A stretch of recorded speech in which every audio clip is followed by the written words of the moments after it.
காலை ஒளி. எழுதியவர் திருமதி டோரா எட்வின்.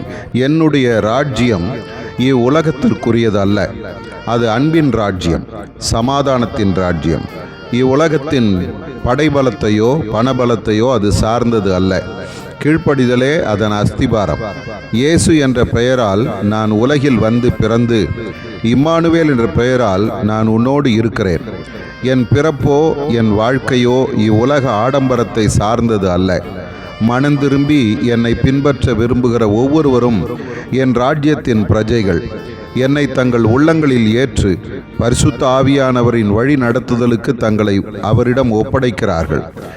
அவர்களே இவ்வுலகம் அழிந்து விடாதபடி உப்பாகவும் ஒளியாகவும் செயல்பட்டு வருகிறார்கள். நீயும் உன்னை பூரணமாக என் கைகளில் ஒப்படைத்து விடு. என் ரட்சிப்பை பெற்று பிறருக்கும் அதை தெரியப்படுத்து. என் சிலுவை அண்டை வா. உன் பாவங்களற கழுவப்படு. குற்றமில்லாத என் திரு ரத்தம் உன் பாவங்களை கழுவ வல்லது. அப்பொழுது நீ என் ராஜ்யத்தின் பிரஜையாக மாறுவாய். அனுதினமும் என் பாதபடியில் அமர்ந்து என் வசனங்களை தியானி. என் சத்தம் கேட்டு நடக்க கற்றுக்கொள்.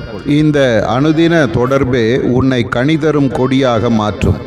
அன்பு என் உள்ளத்தை நிரப்ப வேண்டும். சாந்தமும் மனத்தாழ்மையும் உன்னில் காணப்பட வேண்டும். ஆத்துமாக்களை தேடு. ஆதார வசனம்: ஆவியில் எளிமை உள்ளவர்கள் பாக்கியவான்கள், பரலோக ராஜ்யம் அவர்களுடையது. மத்தேயு 5:3.